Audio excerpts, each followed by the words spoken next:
بہت مدت پہلے دور دراز کے ایک ملک میں یہ قانون تھا، اس ملک کے لوگ ہر سال اپنا بادشاہ تبدیل کرتے تھے۔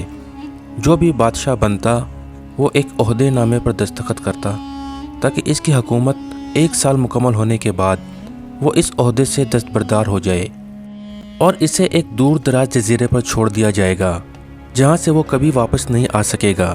جب ایک بادشاہ کا 1 سال دور حکومت مکمل ہو جاتا تو اسے ایک مخصوص جزیرے پر چھوڑ دیا جاتا جہاں وہ اپنی بقیہ زندگی گزارتا۔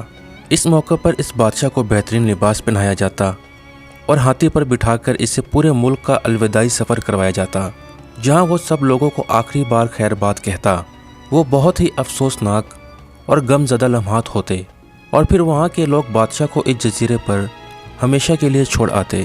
ایک مرتبہ لوگ اپنے پرانے بادشاہ کو جزیرے پر چھوڑ کر واپس آ رہے تھے کہ انہوں نے ایک ایسا سمندری جہاز دیکھا جو کچھ دیر پہلے ہی تباہ ہوا تھا، اور ایک نوجوان شخص نے خود کو بچانے کے لیے لکڑی کے ایک تختے کا سہارا لے رکھا تھا۔ چونکہ ان لوگوں کو ایک نئے بادشاہ کی بھی تلاش تھی، لہٰذا انہوں نے اس نوجوان شخص کو اپنی کشتی میں بٹھا لیا اور اپنے ملک لے آئے اور اس سے 1 سال کی حکومت کرنے کی درخواست کی۔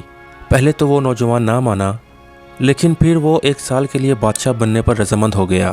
وہاں کے لوگوں نے اس بادشاہ کو تمام اصول اور طریقے سمجھا دیے اور یہ بھی بتایا کہ 1 سال کے بعد وہ اسے فلاں مخصوص جزیرے پر چھوڑ آئیں گے۔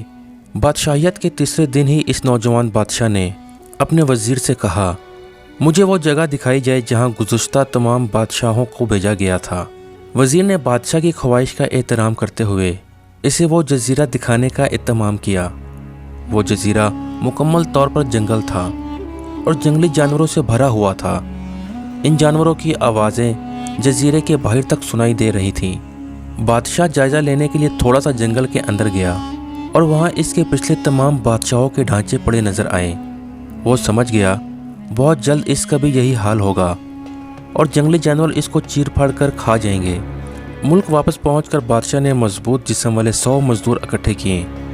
ان سب کو اس جزیرے پر لے گیا اور حکم دیا جنگل کو 1 ماہ میں مکمل طور پر صاف کر دیا جائے، تمام خطرناک جانوروں کو مار دیا جائے اور سب فالتو درخت کاٹ دیے جائیں۔ وہ ہر ماہ خود جزیرے کا دورہ کرتا اور کام کی نگرانی بھی کرتا۔ پہلے مہینے میں ہی تمام خطرناک جانوروں کو مار دیا گیا اور پھر بہت سے درخت بھی کاٹ دیے گئے۔ دوسرے ماہ تک جزیرہ مکمل طور پر صاف ہو چکا تھا۔ اب بادشاہ نے مزدوروں کو حکم دیا کہ جزیرے پر مختلف مقامات پر خوبصورت باغات تعمیر کیے جائیں۔ وہ اپنے ساتھ مختلف پالتو مثلاً مرغیاں، گائیں، بھینس، بطخیں اور بھیڑیں وغیرہ بھی جزیرے میں منتقل کرتا رہا۔ تیسرے مہینے میں بادشاہ نے اپنے مزدوروں کو حکم دیا کہ ایک شاندار گھر تعمیر کرے اور اس جزیرے پر ایک بڑی سی بندرگاہ بھی بنائے۔ گزرتے مہینوں کے ساتھ ساتھ وہ جزیرہ ایک خوبصورت شہر میں بدلتا جا رہا تھا۔ وہ نوجوان بادشاہ بہت سادہ لباس پہنتا اور اپنی ذات پر بہت کم خرچ کرتا۔ اپنی بادشاہیت کی زیادہ تر کمائی وہ جزیرے کو بنانے میں لگاتا رہا۔ 10 ماہ گزر جانے کے بعد بادشاہ نے اپنے وزیر سے کہا، میں جانتا ہوں کہ 2 مہینے بعد مجھے جزیرے میں چھوڑ دیا جائے گا، لیکن میں ابھی سے وہاں جانا چاہتا ہوں۔ وزیر اور دوسرے وزراء اس بات پر متفق نہیں ہوئے اور بادشاہ سے کہا، آپ کو 2 ماہ مزید صبر کرنا ہوگا تاکہ سال مکمل ہو جائے۔ سال پورا ہو جانے کے بعد آپ کو اس جزیرے پر چھوڑ دیا جائے گا۔ بالآخر 2 ماہ مکمل ہو گئے اور بادشاہ کا 1 سال ختم ہو گیا۔ حسب روایت وہاں کے لوگوں نے اپنے بادشاہ کو شاندار لباس پہنایا اور ہاتھی پر بٹھایا تاکہ وہ اپنی رعایا کو خیر بات کہہ سکے۔ خلاف توقع اس کے ساتھ پہلے بادشاہوں سے بھی زیادہ عجیب واقعہ ہونے والا تھا۔ یہ بادشاہ اپنی الوداعی تقریب میں بہت خوش تھا۔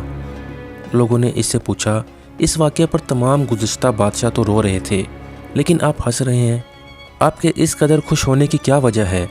اس نوجوان بادشاہ نے جواب دیا، تم لوگوں نے دناؤں کا وہ قول نہیں سنا، جب تم ایک چھوٹے بچے کی صورت میں اس دنیا میں آتے ہو تو تم رو رہے ہوتے ہو اور باقی سب ہنس رہے ہوتے ہیں۔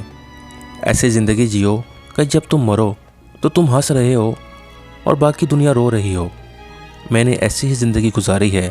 جس وقت تمام بادشاہ محل کی رنگینیوں میں کھوئے ہوئے تھے تو میں اس وقت اپنے مستقبل کے بارے میں سوچتا تھا اور اس کے لیے لائے عمل تیار کرتا رہا۔